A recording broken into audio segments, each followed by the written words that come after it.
Milwaukee Bucks were off to a much better start this season compared to last year when they only won 15 games total, but that was before the team announced that Tuesday, Jabari Parker is expected to miss the rest of the season. Parker, who was the second overall pick in this year's draft, will have surgery for a torn ACL in his left knee. Parker injured during the third quarter of the Bucks' win over Phoenix on Monday night. So here's the question, Stephen A., how do you think this injury specifically will impact his future? Well, you don't know because of the seriousness of the injury. What I will say to you is that it's going to be far less devastating to him than it would be to somebody named Andrew Wiggins, the #1 overall pick in the draft. Jabari went #2. Andrew Wiggins is in Minnesota, drafted by Cleveland.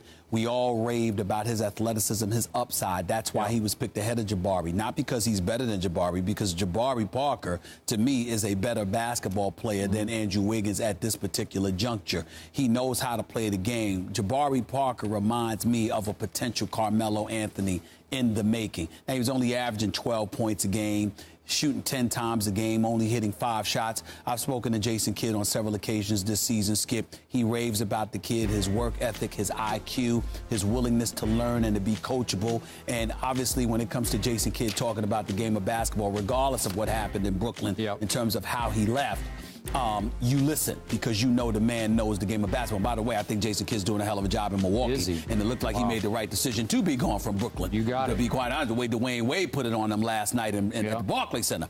But with all of that being said, Jabari Parker's game is not as predicated on athleticism as an Andrew Wiggins. His ability to shoot, to know how to play the game below the basket, just to do the things that come with it.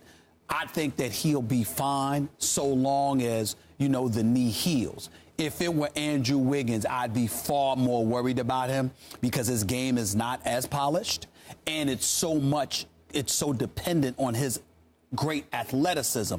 Having sustained that kind of injury, I think would have a far more profound effect on him. Sort of like, let's put it to you this way. If Carmelo Anthony suffered Achilles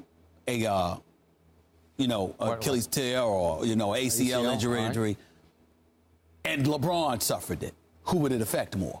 LeBron.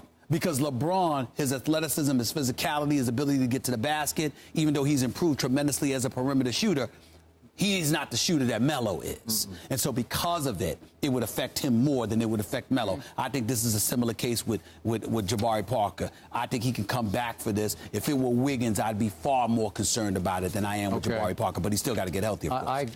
I agree with what you say about Jabari. His game is not based on his athleticism. In fact, the move he was making, it was a little awkward, and he lost his step. Well, he lost his step because that's when the knee went out. I get it. But he's a far, far better basketball player than Andrew Wiggins.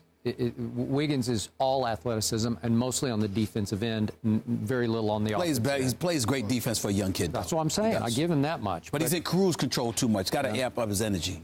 I don't see your Jabari could be Carmelo. I'm not sure about that. I don't see that. Not the shot, but the game. The way he plays, it posts back to the basket, some of the things he does, and his physique. He's only making 25% so far of his three-point shots. Maybe he can figure, maybe he can learn. He doesn't even average one a game. No. One attempt a game. All right. So I'm with you. He probably can bounce back. He seems like a really good kid and a really good basketball player. And this is a big loss for a team that I thought could be a little bit of a surprise. They're 13-12, and I thought maybe they could be one of those teams could squeeze into the backside of the playoffs and make a little bit of noise as he began to figure it out more and more. I definitely think he's the more valuable player going forward than Wiggins is, even though Kobe had nice things to say about Wiggins after the game. He said, I saw a little bit of young me athletically. Yeah. I don't think Kobe saw young Kobe basketball-wise or offensively. But again, Wiggins is raved about because of his defensive tenacity and prowess, his athleticism. But the one knock against him thus far is that he needs to churn up that motor a little bit more. He doesn't seem as enthused about wanting it. This rookie kid out of this UCLA, Zach LaVine, this brother. Big time. Oh, yeah, big-time athlete. A lot of questions about Steve Alford and what he was doing with that kid because that kid was on the bench. More importantly, he seems to want it more than Andrew Wiggins. Andrew's got to step up the energy, but that's about it. Minnesota's still 5-19, so yeah, I'm not sure not great. he's changing the world. Although, props for Jason Kidd, bad break for him. He said he thought that obviously Jabari Parker was one of his top players. He said that specifically after he watched him D up Blake Griffin. He said he does something that most people can't do. Jabari can play. And, bad luck, they went out in the NCAA tournament last year, his only year at Duke, and then to be this year and just so early in to get hurt. He's a wonderful, wonderful kid, got a great head on his shoulders, a lot of promise, obviously exceptionally well coached by one of the great ones, Coach K. It's a shame to see this happen. Sure. I almost feel bad for him. This also reminds you of Grant Hill a little bit, even though it was later on when Grant Hill got injured. You just hate to see that. I just hope that he overcomes it. Good luck to you, kid.